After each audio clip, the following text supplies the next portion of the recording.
Good morning. Like I usually do when we're greeting the community, I usually say may Hotep, Habarigani, or Assalamu Alaikum. We are getting ready to just start another powerful edition of Real Talk on the Open Line. That's KJCB 770 AM. And of course, it's Brother Jay Show, and I'm a co-host of Brother Jay.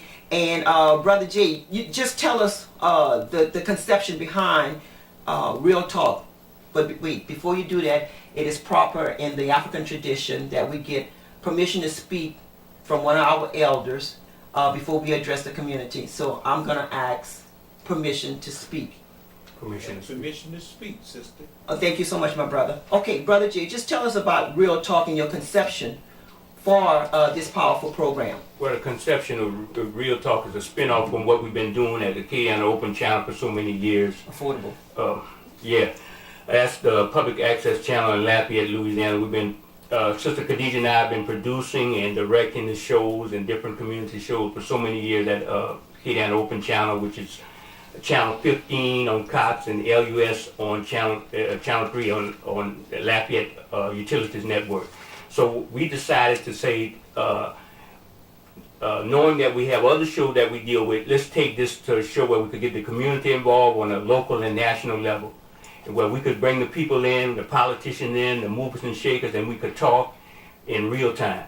Real is meaning real as far as video, and talk is as far as in radio and communication. Okay, that's a good conception, Brother Jay. Our theme song is Heaven.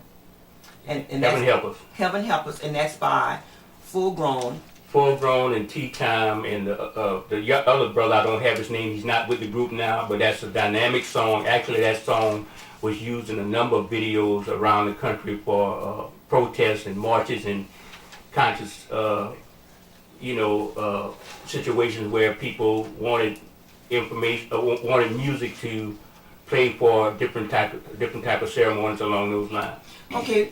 Thank you so much, Brother Jay. And of course, we would like to introduce our guest. Our guest is Sister Lindsay, and of course, Brother Donald. And we're going to just start off with Sister Lindsay first. And Sister Lindsay, can you just please explain to us what has transpired with Delcom dealing with the school board with your child? Yes, ma'am. My children attend Delcom Elementary School. The school participated in a mock election, and the results of that election was announced on Monday, November 5th. On Tuesday, November 6th, that was the presidential election. My child came home on November 7th, which was the day after the election, and told me that the teacher was dressed in all black.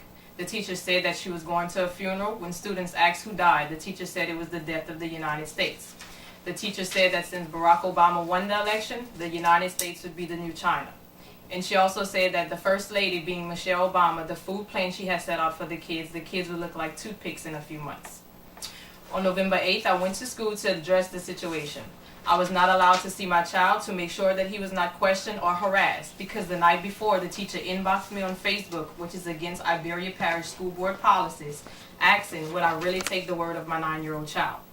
When I was at school, I asked the secretary to see my child, gave my driver's license, and I was denied access to see my child multiple times. She called the assistant superintendent, Mr. Michael Judies, and he denied access to see my child. He said I can check my child out, but I advised him that I would not check my child out due to him working on his 2-year perfect attendance award. They knew that I was coming to the school the night before, because the principal, Danelle Renard, admitted and stated in her words she received the message saying, "Trouble's brewing, get ready." I did not leave the school. Mr. Judy sent Mr. Roger Hamilton over student services and Mr. Raymond Noel over transportation because he felt the situation was hostile. I was not being hostile. They knew I was coming to school since the night before. At this point, I called the news media because I felt my civil rights were violated, being that I was denied access to see my child. I would have never been at the school if the zero tolerance policy that was set forth by principal 4 years ago would have not been violated. On November 9th, I was contacted by the head of the personnel department asking for my story again and asking had I been contacted by the principal of the school. I told her no. She said that I should have never been denied to see my child and that the teacher should have never sent me an inbox message on Facebook. It wasn't until November 12th I was contacted by the principal, Danelle Renard. On this day, a meeting was set up for Tuesday, November 13th. On November 13th, the teacher admitted to saying the country's dead and that the kids were going to look like toothpicks because of the lunch program and that she was dressed in all black that day. On November 15th, my child came home from school with a minor referral, and this was another child that I have that attends Delcom Elementary, stating that he had been in trouble 3 times. In a previous meeting days before, I asked if anything goes on with any of my children at that school that I be notified by phone for fear that my children would be retaliated against. On November 16th, I contacted the school about getting my child's previous 3 infractions. At this time, I spoke to Assistant Principal Jodette Romero about picking up his other 3 incident forms. She asked where did I get that form from, and I told her that it was in the fine print on the referral form that was sent home by my son. She advised me that she would send me the correct form blank for me to sign it and send back to her. I reached out to the superintendent, assistant superintendent, principal, assistant principal, and teacher, reminding them that I was supposed to be contacted about any situation dealing with my kids. On Sunday, November 18th, I typed up a letter requesting to be placed on the next school board agenda meeting, which would be held December 5th. On Monday, November 19th, I sent the letter certified to the school board office superintendent, Mr. Dale Henderson, requesting to be placed on that agenda to make sure that the situation was being properly investigated. On this date, I also sent Mr. Henderson an email questioning Iberia Parish open door policy. I did this because I felt my rights as a parent were violated by the school and by the assistant superintendent. I received an email back from Mr. Henderson on November 20th, and the email read, Ms. Shello, I have been completely briefed by my assistant, Mr. Judice. He tells me that he and Mr. Roger Hamilton met with you to address and clarify any lingering issues you may have had. Please address any concerns that you may have regarding the ongoing process of your son, academic or otherwise, with the school's principal or his teacher. All of our principals and teachers are more than willing to discuss matters of educational interest with parents or guardians. If you believe that your rights are somehow have been violated, then address these concerns in writing, not via email, to me here at the school board office. After placing multiple phone calls to the school board to check to see if I was placed on the agenda, I received a response back on November 29th stating that the school board meeting was not the proper forum to address any dissatisfaction I may have on the grievances dealing with Delcom Elementary. This response came from Dale Henderson, and he said that he had spoke to the board president in a detailed manner. Wow. Yes, yes. In this day and age, the Iberia Parish School Board has let one of their employees engage in activities such as that. Who would believe that? And that's just part of the story. Well, sister, can I get some clarification? It was the teacher a Caucasian? Was she white? Yes, sir. Okay. Well, Okay. yeah, she don't have to say the teacher name, but I could say the teacher name is Mandy LeBlanc. However, we still this is like a really serious issue here, and I want to commend Ms. Shello for doing what needs to be done when it comes down, because she's not doing it for. Definite, because so many people don't stand up. There's so many incidents such as these has been going on in all the school boards, and you know, much like a lot of times in the past, Iberia Parish School Board issues always sticks out like a sore thumb, and they have a tendency, the history of giving Iberia Parish School Board system, because you know we dealt with some things back in the past. They tend to want to retaliate against people who expose their negative situation. And my thing is, sister, you got to be prepared to go for the long haul when you're dealing with the likes of these people, because it's ingrained in that system in Iberia Parish, whether it's the court system, the school board, or Correct. local government. Yes, correct. And also, this is a live program. We're on live with Real Talk. The telephone number to call is 337-233-4262. Go ahead, And for all Brother the call, for other people who want to listen, if you can't get a good signal out in Iberia Parish, you could go to the TuneIn app and search for KJCB 770 AM. You have a clear connection. You have the internet. You could listen in. That's another thing, sister. We're going to discuss how we could give people instruction to purchase simple applications in the store to hook the internet up to their TV, and you could listen to KJCB all the time. You know, cheap devices. You don't have to get a computer nowadays. You could get what you call a smart device and hook it to your television for under $49. You know. Yes. And you could listen to KJCB and all your conscious radio programming. Yes, sir. And I would like to, and before we go back with Ms. Shello, I would like to also speak with Mr. Donald. Mr. Donald, just tell us briefly what transpired with your incident with your child. Good morning. Good morning. At the end of last school year, well, the middle of the last school year, my child started coming home acting funny, different, and I'm trying to figure out what's wrong with her. Her grades were down. She just wasn't interested in school. Okay.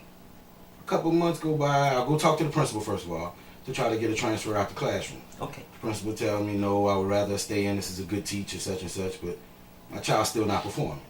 I go to the school a couple months later after I received a bag of trash with a picture on it. The teacher had took a picture of my child in a pile of trash, wrote on the picture, this is what your child is doing, whatnot, and sent it to my house. She had my child walk around the school with a bag of trash, get on the bus, kids clowning my daughter. That's mainly what it was. Yeah, a bag of trash. Okay, what is she doing with a bag of trash? This is the trash out of the desk. She's saying my child's desk was dirty. This was the third time, but she had never sent any messages home. They get progress reports every Wednesday. She had never sent a message home. She could have emailed me, called me, and said, well, I'm having a problem with your child. Can you come to the school? Okay. And I'm just trying to understand why this was done. This happened recently? This was the end of last school year. Okay. The reason why I'm here is with Michelle because Yeah. I see the pattern of what's going on. Okay. And nobody's speaking out. Okay. I didn't bother the school. I talked to the principal and the teacher. Same school. Same school. Same school. Principal, the teacher, and then I talked to the assistant superintendent. They never did anything. So when Michelle came forward. Yes. I told her I saw what was going on in the pattern. This is my story. She didn't know what was going on with us. Correct. We found out recently what was going on with her. So that's basically what it was. I mean, And I must say, Brother Jay, I seen the picture. You have her beautiful daughter on the floor with trash all over, crying.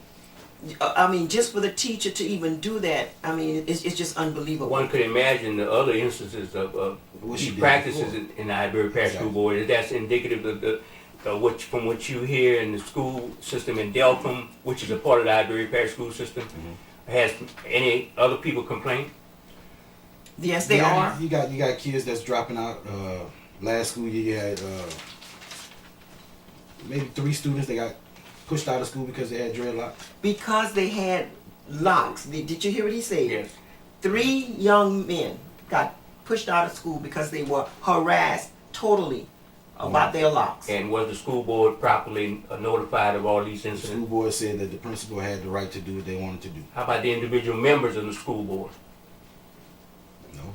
And the school superintendent and administration? Said that the principal had the right to do whatever he wanted to do. Okay. But I mean, that leaves bias open for any Right. school to put forth any policy they want. Exactly. So Well, did you guys ever contacted any other organizations, civil rights organization, federal organization that deals with school discrimination? We to be honest, we tried to keep it out of the racial realm because it's just Right. inappropriate and Right. unethical behavior Right. for the teachers. Well, in some cases, you might want, some people look at it as race, but any violation against any child, whatever color it is, it's sometimes it's against your civil rights, whether you're white or black. Yeah. And nowadays, if you don't follow through on certain complaints, and if they deem you to be a person that's gonna make trouble for them, having information on they're doing something wrong, they're gonna basically make it hard for that person or the child of that person. Yeah. And so what you have to do, you have to follow up. If you want to do a complaint, you have to be able to follow up. We know from dealing with people in the past that if you don't follow up and push hard for whatever that situation you think is wrong, you're not going to get any response. You got to push hard. You got to be staying strong on righteousness. That's what we say. And I have here a complete binder of things against Iberia Parish School Board, their pattern, and this has been going on for years and years. But then you mentioned, Brother Jay, about retaliation. They're going to take retaliation out Yes. on your child.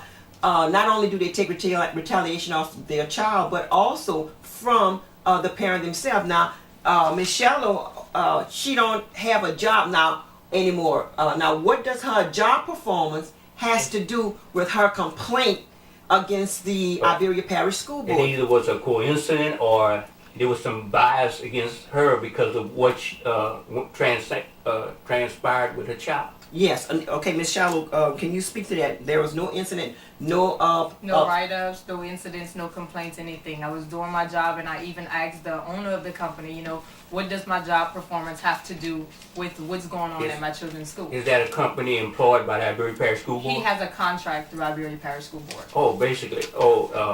Is it janitorial service? Yes, sir. Okay, I'm familiar with the person. I know him pretty good, and from what I heard out there, you know, he's basically a person who just got hit by lightning when he got the contract years ago, meaning he was in the right place at the right time. And he employed methods to curry favor to the school board all the time. Yes. And what it is, I think you're going to have to do is you're going to have to put this in a realm of a civil rights issue. You're going to have to contact first of all, we might have to look about talking to the U.S. Attorney to getting the Justice Department, Department of Education, Civil Rights Division involved in these things. Yes, sir. That is a line of process that we're working on. But however, before that, I had spoken with Sister Janelle, and she mentioned that that we're gonna go ahead and work with this case, work with those cases. As a matter of fact, I got a couple of more other complaints, but we're gonna be working with those cases because no matter how you look at it, it is in the realm of NAACP. I saw that story on Channel 3 about what happened with the teacher. Yeah. Yes. And, you know, and matter of fact, that story was spoken about, and we have connection to other groups, and we posted it, and they say they couldn't believe this was happening in this part of the country. You know, but you remember, Louisiana's a red state, and red state for me means redneck. I'm sorry, it doesn't have nothing to do with political issues. It means redneck. I mean, just because you don't like a person, the president, because of the color of his skin, you don't take it out on a whole group of people, the population of Louisiana. Because after the election, sister, from what we saw and heard, and I got some other people who works on jobs at nursing homes, and they said their employer were mad, they were treating them bad, they were saying all kind of, illogical, crazy stuff to them about, well, this country's gonna go to hell in a handbasket now. And so basically that's discrimination based on somebody else's being elected that you didn't want to elect. So you got employees acting that way. Yes, very much. And I want to keep on reiterating that the teacher name is Mandy LeBlanc. That particular teacher is Mandy LeBlanc. Now, That teacher should be fired. oh, Brother Jay, that's exactly our sentiments. Same thing. That's exactly our sentiments. And not only should she be fired, but she should be fired immediately. And the supporters and listeners of righteousness who listen to our talk shows, listen to Sister Janelle shows, who follow, just righteous comments, should call Iberia Parish School Board and complain about that issue. You know, if you're gonna support and take your tax dollars and school board tax dollars and support the Iberia Parish School Board, you definitely should be aware this is going on in Iberia Parish. How can a parish and a people grow if you have discrimination based on what happened with the election of the president? If you want to call, please. Call out the telephone number, the school board number. Yeah, now for the listening audience out there, if you want to call and support this couple, feel free to call the Iberia Parish School Board at area code 337-365-2341. Again, that's 337-365-2341. The superintendent is Dale Henderson, right? Yes. Okay, okay. Yes, superintendent. Call Dale Henderson and voice your opinion. And we're going to try to get this out on a national level if y'all have our blessing. We'll try to get behind this issue, because even though this issue does not look to some people like an issue that we overly should be concerned about, because we got a lot of issues in our community that we should be worried about. But this issue is like the canary in the mine. We have to help our children and be there for our children and fight for our children. We don't fight for our children, who will? Sister.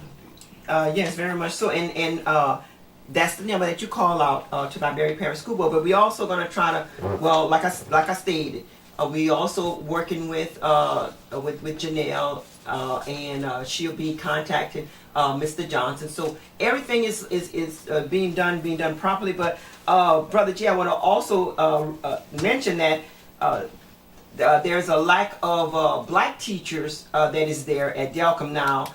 I think we only have one black teacher at The high school. at the high school, and we are addressing Iberia Parish School Board. And in the 4th month, 21 of 1995, that was one of the complaints that I had against Iberia Parish School Board for not having enough black teachers to teach our students. And this is an article that they wrote. I mean, they wrote numerous of other articles, but on this particular article, it was called 1% of a teacher. The letter was concerning Danny Hebert on March 31st, and I needed to clarify something from him. Mr. Hebert stated we need 8.1 black faculty to equal the ratio. Well, how do you get 1% of a teacher? Can that 1% be a toe, a foot, a hand? Exactly. How do you supply a school with 1% of the teacher? We want every percent of a black teacher that we are entitled to. That reminds me of the same mentality that labored our ancestors during slavery as 3/5 of a person. So when you go back to, do they have a history of this? Of course they have a history of this. And what also hurt me also is the fact that the parents are standing up. She lose her job. Now how do we, the community, come together and say, darn, you're doing the right fight. You're not only doing it for your child, but you're doing it for other children. How do we help compensate Ms. Charlotte until she's able to get back on her feet with the loss of revenues? That's where they hit us at. That's exactly where they hit us at. That's a pattern. We've been there. We've seen that. We've seen how the school board operates in Iberia Parish, and I think the problem is they have so much power for a school board. And even individual school board members don't have much more power than the superintendent in some cases, because they closely connected to the district attorney office. Yes, and that is the problem. You have to have some oversight, almost like you have on civilian review boards when it comes to police issues.